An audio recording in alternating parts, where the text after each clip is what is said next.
마태복음 24장 3절부터 25장까지의 말씀입니다. 24장 3절 말씀. 예수께서 감람산 위에 앉으셨을 때에 제자들이 조용히 와서 이르되 우리에게 이르소서 어느 때에 이런 일이 있겠사오며 또 주의 임하심과 세상 끝에는 무슨 징조가 있사오리까? 예수님의 재림 때와 세상 끝에 일어날 징조가 무엇입니까? 이렇게 제자들이 질문합니다. 이것이 우리도 궁금하지 않습니까? 4절입니다. 예수께서 대답하여 이르시되 너희가 사람의 미혹을 받지 않도록 주의하라. 많은 사람이 내 이름으로 와서 이르되 나는 그리스도라 하여 많은 사람을 미혹하리라. 가짜 예수, 가짜 그리스도가 일어난다 하는 말씀입니다. 6절. 난리와 난리 소문을 듣겠으나 너희는 삼가 두려워하지 말라. 이런 일이 있어야 하되 아직 끝은 아니니라. 민족이 민족을 나라가 나라를 대적하여 일어나겠고 곳곳에 기근과 지진이 있으리니 이 모든 것은 재난의 시작이니라. 전쟁과 기근과 지진이 일어나는데 이것이 재난의 시작이다 말씀하십니다. 그런데 지금까지 1차, 2차 세계대전도 있었고 그리고 각 여러 나라들의 국지전도 있습니다. 그러나 이런 전쟁 말고 마지막 때를 알리는 전쟁과 기근과 지진이 일어날 것이다. 그런 말씀입니다. 9절입니다. 그때에 사람들이 너희를 환난에 넘겨주겠으며 너희를 죽이리니 너희가 내 이름 때문에 모든 민족에게 미움을 받으리라. 그때에 많은 사람이 실족하게 되어 서로 잡아주고 서로 미워하겠으며 예수 믿는 것 때문에 환난과 박해를 당합니다.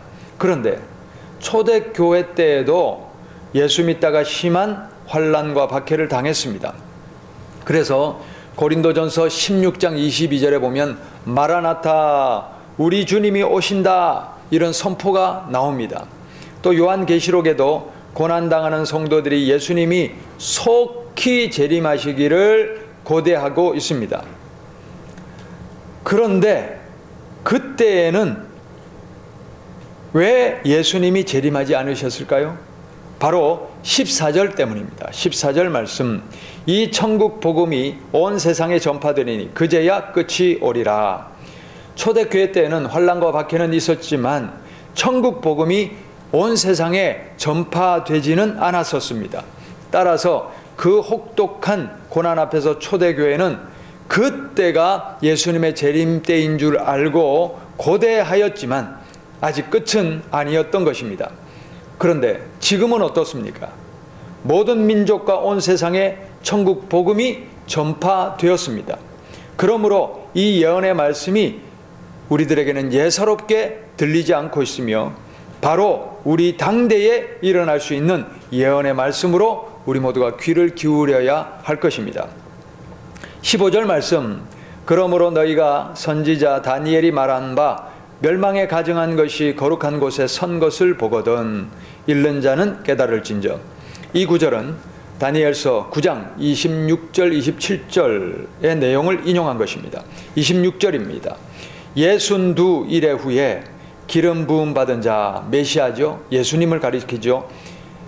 기름 부음 받은 자가 끊어져 없어질 것이며 이 예언이 그대로 이루어졌죠. 장차 한 왕의 백성 로마입니다. 로마가 와서 그 성읍과 성소를 무너뜨리려니와 이 예언도 이루어졌습니다. 주후 70년에 로마가 예루살렘 성읍과 예루살렘 성전을 완전히 파괴했습니다. 그의 마지막은 홍수에 휩쓸림 같을 것이며 이것은 요한계시록 17장과 18장에 보면 큰 음녀와 바벨론이 받을 심판, 멸망 예언이 나오는데 바로 그 장면을 두고 하시는 말씀입니다. 이 로마의 권세들이 결국 멸망당할 것이다 하는 그런 뜻이지요. 또 끝까지 전쟁이 있으리니 황폐할 것이 작정되었느니라 이랬습니다. 마지막 때에 일어날 전쟁 그리고 땅의 심판을 예언한 것입니다. 자, 27절. 그가 다니엘 9장 27절입니다. 그가 나왔는데 여기서 그는 앞에서 나왔던 성소를 파괴한 백성을 가리킵니다. 그가 장차 많은 사람들과 더불어 한 일의 동안에 언약을 굳게 맺고 그가 그 일의 절반의 제사와 예물을 금지할 것이며 하나님을 향한 제사를 금지시킬 것이고 또 포악하여, 이 포악하다는 말은 경악하게 하는 가증한 것, 이 가증한 것이 무엇을 가리킬까요? 바로 우상을 가리킵니다. 우상이 날개를 의지하여 설 것이며 이렇게 됐습니다. 날개를 의지하여 섰다. 모호한 번역입니다. 이 번역보다는 이 날개라는 이 단어가 귀퉁이, 한쪽 귀퉁이 이런 뜻을 가지고 있습니다. 그래서 한쪽 귀퉁이에 이렇게 번역해야 문맥에 맞습니다. 즉 성전의 한쪽에 경악스러운 우상을 세워놓는다 하는 그런 말씀입니다. 즉 멸망에 가증한 우상이 거룩한 성전에 서는 때가 온다 하는 그런 뜻이거든요. 그런데 여기서 거룩한 성전은 어디를 가리키는 것일까요? 일반적인 교회당을 가리키는 것일까요? 아니면 거룩한 성전의 대표인 예루살렘 성전을 가리키는 것일까요? 자, 일반적인 교회당을 가리킨다면 이 세상에 수많은 교회당이 있습니다. 그래서 이 징조를 분별하기가 모호하게 됩니다. 그러나 만약에 예루살렘 성전을 가리킨다면 징조는 명확해지는 것입니다. 예루살렘의 성전이 다시 세워지고 그 성전 안에 우상이 들어앉는다라는 뜻으로 해석될 수 있습니다. 만약에 예루살렘의 제3성전이 세워지고 또 그 안에 우상을 앉히는 날이 온다면 유대인들에게 그 아래 예고된 엄청난 환란이 들이닥칠 것이고 그 후로 머지않아 예수님이 재림하실 것이다 하는 그런 예언의 말씀으로 해석될 수가 있다는 것입니다. 자, 16절 마태복음 24장 16절 계속 읽어봅니다. 그때에 유대에 있는 자들은 산으로 도망할지어다. 지붕 위에 있는 자는 집 안에 있는 물건을 가지러 내려가지 말며 밭에 있는 자는 겉옷을 가지러 뒤로 돌이키지 말지어다. 그날에는 아이 벤 자들과 젖 먹이는 자들에게 화가 있으리로다. 너희가 도망하는 일이 겨울에나 안식일이 되지 않도록 기도하라. 이는 그때에 큰 환란이 있겠음이라. 창세로부터 지금까지 이런 환란이 없었고 후에도 없으리라. 2차 세계대전 당시에 유대인들이 얼마나 끔찍한 학살을 당했습니까? 그런데 그보다도 더 큰 환란이 말씀에 의하면 예고되어 있습니다. 끔찍한 일이죠. 22절입니다. 그 날들을 감하지 아니하면 모든 육체가 구원을 얻지 못할 것이나 그러나 택하신 자들을 위하여 그 날들을 감하시리라. 그때에 사람이 너희에게 말하되 보라 그리스도가 여기 있다 혹은 저기 있다 하여도 믿지 말라. 거짓 그리스도들과 거짓 선지자들이 일어나 큰 표적과 기사를 보여 할 수만 있으면 택하신 자들도 미혹하리라. 유대인들은 예수 그리스도를 메시아로 인정하지 않습니다. 그들은 이스라엘 나라를 완성시켜줄 다윗과 같은 정치적 메시아를 지금도 기다리고 있습니다. 바로 이 타이밍에, 즉 유대인들이 이렇게 환란을 당하여 괴로운 때에 그들이 고대하던 메시아가 나타난다는 것입니다. 거짓 선지자들도 합세해서 거짓 메시아를 진짜 그리스도라고 미혹할 것입니다. 예수님이 큰 기적을 행하셨듯이 가짜 메시아도 큰 기적과 능력을 행하니 그에게 많은 사람들이 속아 넘어갈 것이고 성도들 중에서도 가짜 메시아에게 속아 넘어가는 자들이 많을 것이라 말씀하고 있습니다. 그러나 분명한 사실은 말세의 그리스도 혹은 예수라는 이름으로 군림하는 자들은 고민해 볼 필요도 없이 100% 가짜입니다. 왜냐하면 마지막 때에 예수님이 재림하시는 목적이 무엇입니까? 이 땅에 군림하고 통치하시기 위함입니까? 아닙니다. 심판이 목적입니다. 재림하시는 예수님의 모습이 예언된 계시록 14장 14절 이하를 보면 예수님이 구름 타고 나타나셔서 성도들을 수확해 가시는데 이것을 휴거라고 볼 수 있습니다. 그렇게 성도들을 불러가시고는 곧바로 심판과 재앙의 대접이 온 땅에 쏟아집니다. 재림하시는 예수님은 땅에 발도 안 붙입니다. 구름 타고 재림하셔서 성도들을 불러가시고는 곧바로 천국에서 어린 양의 혼인잔치를 벌이시고 땅은 곧바로 완전 심판과 멸망을 당하게 됩니다. 그러므로 땅에 발을 붙이고 군림하면서 재림 예수다 하는 것들과 또 그리스도라 하는 자들은 의심할 필요도 없이 100% 가짜입니다. 절대 미혹당하지 마시기 바랍니다. 25절 말씀, 보라 내가 너희에게 미리 말하였노라. 26절, 그러면 사람들이 너희에게 말하되 보라 그리스도가 광야에 있다 하여도 나가지 말고 보라 골방에 있다 하여도 믿지 말라. 번개가 동편에서 나서 서편까지 번쩍임같이 인자의 임함도 그러하리라. 아멘. 인자 예수님도 공중에서 번쩍 나타났다가 사라지실 것이다 말씀하시는 것이죠. 28절, 주검이 있는 곳에는 독수리들이 모일 것이라. 사체가 있는 곳에는 독수리 떼들이 우글거리듯이 가짜 그리스도가 있는 곳에는 미혹당하여 멸망받을 자들이 우글거릴 것이다. 그런 말씀입니다. 29절, 그날 환난 후에 즉시 해가 어두워지며 달이 빛을 내지 아니하며 별들이 하늘에서 떨어지며 하늘의 권능들이 흔들리리라. 이 장면이 계시록 6장 9절부터 14절에 그대로 예언이 일치하는데요. 계시록 6장 9절부터 봅니다. 다섯째 인을 떼실 때에 내가 보니 하나님의 말씀과 그들이 가진 증거로 말미암아 죽임을 당한 영혼들이 제단 아래 있어 큰 소리로 불러 이르되 거룩하고 참되신 대주제여 땅에 거하는 자들을 심판하여 우리 피를 갚아주지 아니하시기를 어느 때까지 하시려 하나이까 하니 각각 그들에게 흰 두루마기를 주시며 이르시되 아직 잠시 동안 쉬되 그들의 동무 종들과 형제들도 자기처럼 죽임을 당하여 그 수가 차기까지 하라 하시더라. 여기까지가 바로 우리가 앞에서 읽었던 마태복음 24장 29절에 나오는 그 환난 후에에 해당합니다. 환난과 박해를 당하여 순교한 성도들이 하나님께 탄원하는 장면이지요. 그 다음입니다. 12절, 내가 보니 여섯째 인을 떼실 때에 큰 지진이 나며 해가 검은 털로 짠 상복같이 검어지고 달은 온통 피같이 되며 하늘의 별들이 무화과 나무가 대풍에 흔들려 설익은 열매가 떨어지는 것 같이 땅에 떨어지며 하늘은 두루마리가 말리는 것 같이 떠나가고 각 산과 섬이 제자리에서 옮겨지매.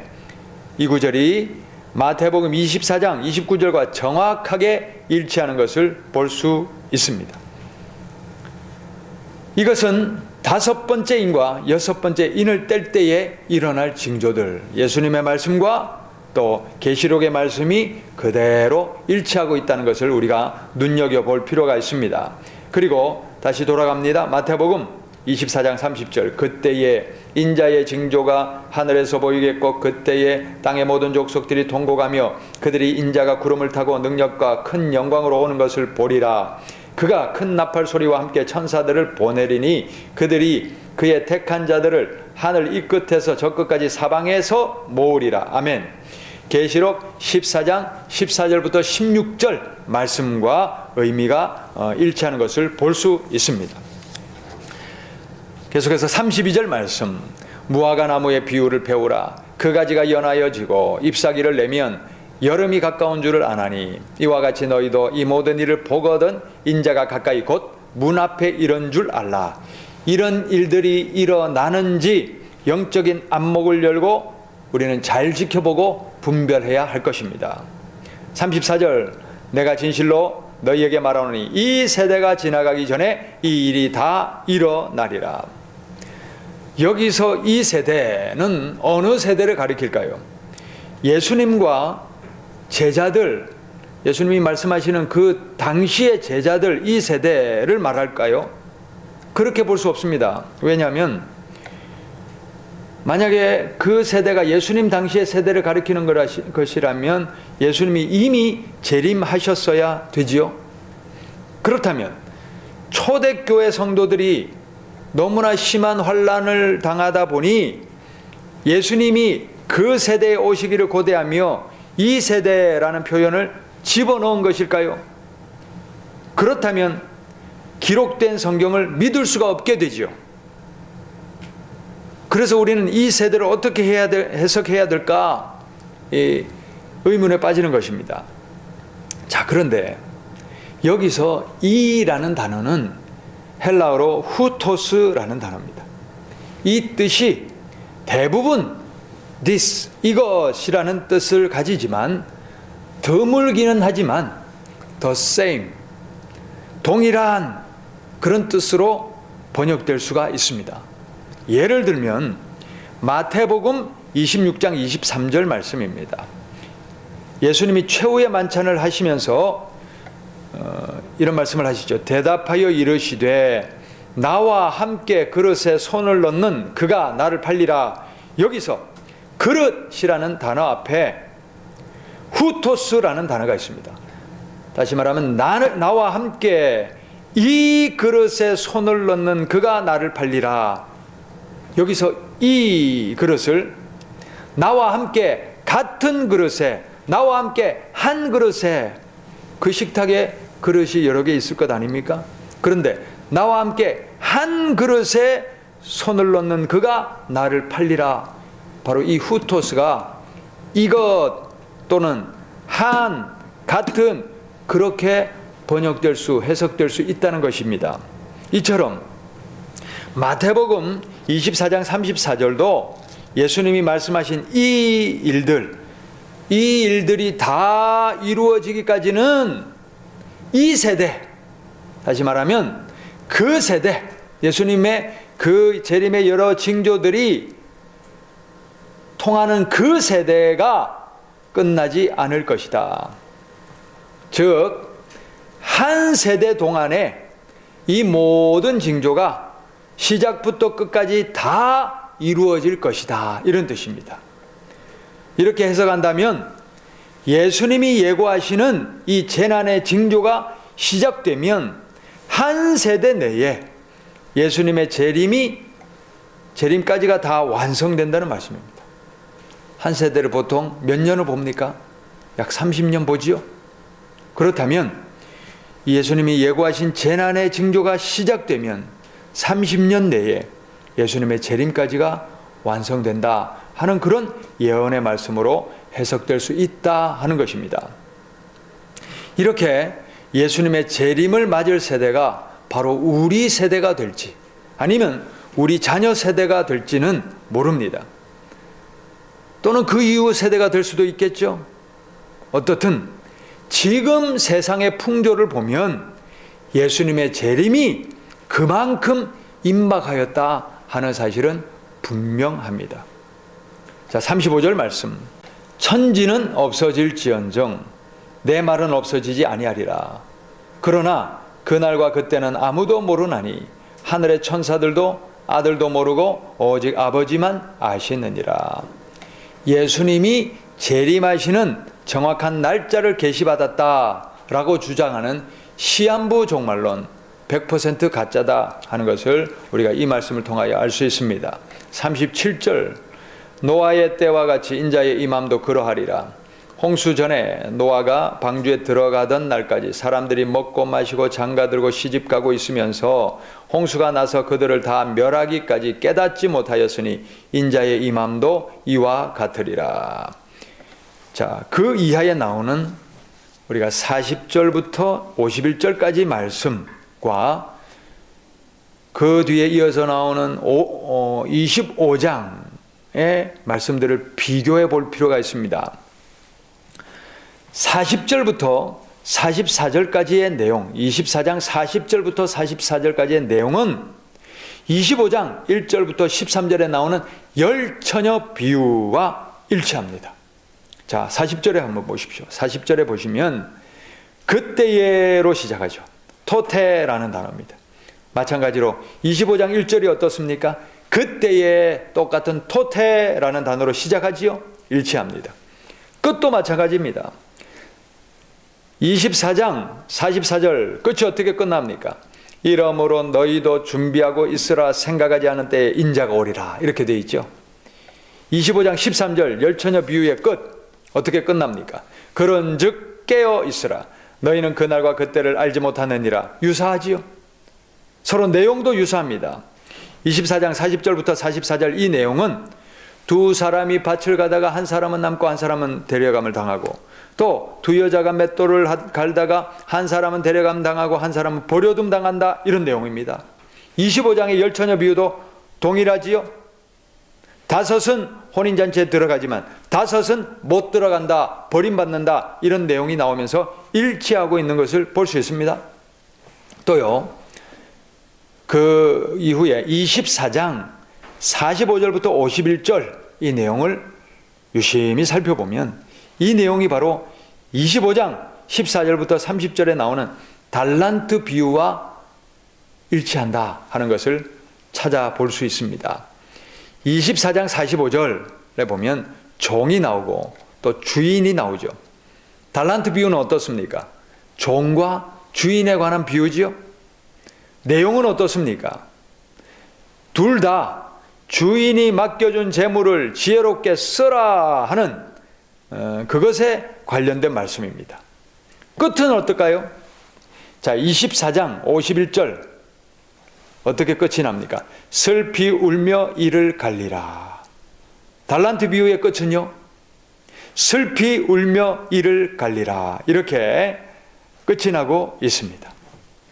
즉 24장 40절부터 44절의 말씀을 조금 더 풀어서 비유한 말씀이 열처녀 비유이고, 그 뒤에 따라 나오는 24장 45절부터 51절 이 말씀을 좀 더 풀어 비유한 말씀이 달란트 비유다 하는 것입니다. 결국 24장과 그 뒤에 나오는 25장은 서로 나누어진 별개의 말씀이 아니고 계속 연장되고 있는 말씀입니다. 장은 구분해 놓았지만 예수님의 말씀이 24장 3절부터 25장 끝절까지 한 말씀으로 계속 진행되고 있다는 것입니다. 이게 아주 중요한 말씀입니다. 왜냐하면 25장에 나오는 이 비유를 온전하게 해석하기 위해서 24장부터 이어졌다는 사실을 깨달아야 우리가 이 25장을 분명하게 해석해 낼 수 있습니다. 그리고 25장에 나오는 이 세 가지 비유도 연결되어 있습니다. 열처녀 비유, 달란트 비유, 양과 염소의 비유, 이 세 가지 비유도 개별적인 비유가 아닙니다. 서로 연결되어 있다는 것입니다. 서로 연결해서 해석해야 비유의 핵심적인 메시지를 정확하게 파악해낼 수 있습니다. 자, 이제 25장에 나오는 세 가지 비유의 의미를 한번 살펴봅시다. 25장 1절입니다. 그때의 천국은 마치 등을 들고 신랑을 맞으러 나간 열처녀와 같다 하리니, 여기서 그때는 24장에서 계속 이어져 오고 있는 예수님이 재림하실 때를 가리킵니다.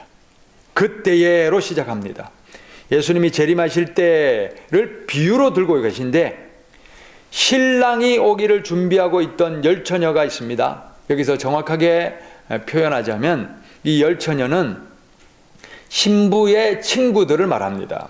이 당시 유대의 결혼 풍습을 보면 예수님의 어머니 마리아와 또 아버지 요셉이 정혼하고 1년 동안을 기다렸듯이 신랑과 신부가 먼저 약혼을 하고는 정식 결혼식을 할 때까지 약 1년 정도를 기다렸다가 결혼을 한다고 합니다. 그래서 이 약혼을 하고 서로 떨어져 있던 신랑이 그리고 신부가 드디어 만나는 날이 바로 이 혼인 예식인데, 신랑이 이제 신부를 찾으러 옵니다.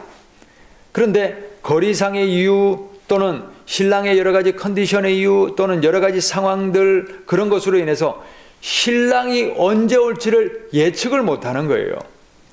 그렇게 신랑이 신부를 맞으러 와서는 신부와 그리고 그녀의 친구들, 여기서 오늘 이 본문에 나오는 열처녀가 되겠죠. 신부와 친구들을 함께 데리고 신랑 집에 가서 성대한 혼인잔치를 벌이는 그 혼인잔치 장면을 비유로 하고 계십니다.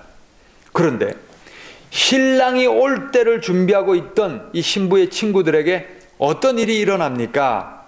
그리고 신랑 예수님을 맞이해야 될 우리 성도들은 어떤 준비를 해야 합니까? 자, 5절 말씀 한번 읽어봅시다. 신랑이 더디 오므로. 신랑이신 예수님이 언제 오실지 우리는 알지 못하지요. 생각하지 않은 때에 예수님이 오실 수 있습니다. 미련한 다섯 처녀는 그런데 이 신랑이 오는 때를 놓쳐버린 거예요. 준비를 하지 않고 있었던 거예요. 그러다가 뒤늦게 그 뒤에 보면 혼인잔치의 문을 두드리며 우리에게 열어주소서. 그래도 소용없습니다. 내가 너희를 알지 못하노라. 그렇게 쫓겨나 버립니다. 준비할 때에 제대로 준비하고 있어야 된다 하는 말씀입니다. 이 열처녀 비유의 핵심 메시지가 바로 13절입니다. 그런즉 깨어 있으라. 너희는 그날과 그때를 알지 못하느니라. 아멘. 예수님이 언제 오실지 아무도 모릅니다. 그러나 지금 때가 임박했습니다.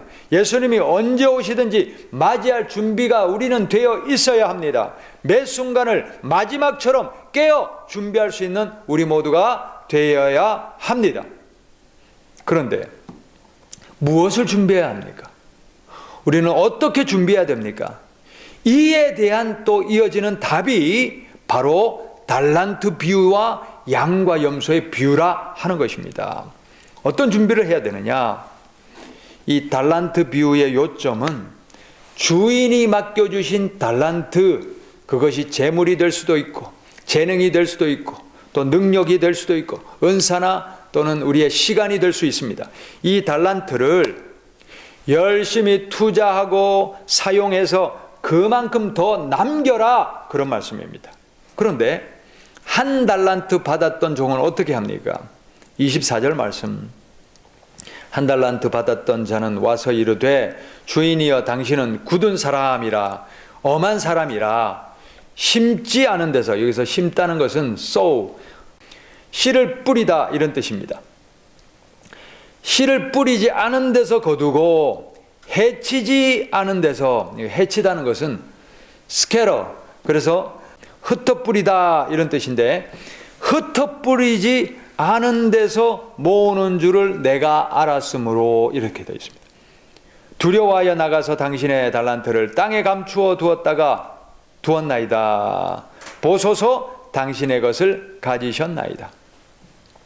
그런데 유심히 살펴보면요, 이 한 달란트 받은 종의 변명이 앞뒤가 맞지 않아요. 주인이 그렇게 엄한 사람인 줄 알면 어떻게 해야 됩니까? 오히려 더 열심히 일해서 주인이 기뻐하시도록 달란트를 더 남겨야 되는 게지요. 그런데 주인이 엄한 사람인 줄 알면서도 받은 달란트를 땅에 묻어두었다가 그대로 꺼내주면서 당신의 것이니 받으시오, 이러는 것은 주인에게 어떻게 보면 반항하는 것이요, 26절에 나오듯이 이 주인이 평가하는 것과 같습니다. 악하고 게으른 종아. 결국 이 주인이 주신 달란트를 제대로 사용하지 않고 묻어만 두었던 종은 바깥 어두운 데로 내쫓기게 됩니다. 주인이 주신 달란트를 제대로 사용하지 않은 결과는 주인에게 버림받고 쫓겨남이지요. 만약에 우리가 하나님이 맡겨주신 달란트를 제대로 사용하지 않고 심판대에 선다면 우리는 어떻게 될까요? 마찬가지로 하나님께 버림받아 지옥에 던져지고 말 것입니다. 그러면 달란트를 어떻게 써야 됩니까? 어떤 일에 우리 달란트가 사용돼야 됩니까? 그에 대한 대답이 바로 이어져 있는 양과 염소의 비유라 하는 말씀입니다. 그래서 이 세 가지 비유가 다 고리에 고리를 물고 이어지고 있다는 것을 우리는 유심히 집중해야 됩니다. 그래서 결국 이 달란트를 제대로 사용하는 구체적인 방법을 제시해 주신 이 마지막 양과 염소의 비유에 우리는 초점을 맞추고 이 말씀을 실천해 내야 될 줄 믿습니다. 예수님이 재림하신 후에 모든 사람을 그 앞에 모은다 했습니다. 그리고 천국에 갈 사람과 지옥에 갈 사람을 구분합니다. 천국을 상속받을 사람들에게 예수님이 말씀하십니다. 내가 줄일 때에 너희가 먹을 것을 주었다. 목마를 때에 마실 것을 주었다. 나그네 되었을 때에 영접하였고, 헐벗었을 때에 옷을 입혔고, 병들었을 때에 돌보았고, 옥에 갇혔을 때에 와서 보았다. 그러자 사람들이 대답합니다. 우리가 언제 그랬습니까? 이에 예수님이 하시는 말씀이 무엇입니까? 지극히 작은 자 하나에게 한 것이 곧 내게 한 것이다. 우리가 가진 달란트, 재물, 은사, 능력, 재능, 시간, 이런 것들로 줄인 사람들을 먹이고, 나그네를 영접하고, 헐벗은 사람들을 입혀주고, 병든 사람을 돌보고, 옥에 갇힌 사람을 찾아보는 것, 그것이 바로 예수님께 하는 것입니다. 이렇게 행하는 사람들이 하나님의 나라를 상속받을 수 있다 하는 말씀입니다. 저들은 영생에, 저들은 영벌에 처하리라. 분명히 말씀하시지요. 그러므로 우리가 이 말씀을 실천해내야 됩니다. 실천하기 위해서는 이 세 가지에 우리가 좀 명심하고 집중하면 좋겠습니다. 첫 번째는 내가 가진 이 재물, 은사, 재능, 이 시간, 능력은 내 것이 아니라 하나님이 주신 달란트이다. 하나님의 것이다. 이 사실을 인정해야 합니다. 내 것이니 내 마음대로 쓴다. 이 마음이 아니라 하나님이 맡겨주신 것을 하나님이 원하시는 대로 어떻게 쓸까를 고민하며 우리 모두가 살아갈 수 있기를 바랍니다. 두 번째, 재물이나 재능을 쌓아 올리는 인생이 아니라 쓰고 베풀고 나누고 비우는 삶이 되어야 한다는 말씀입니다.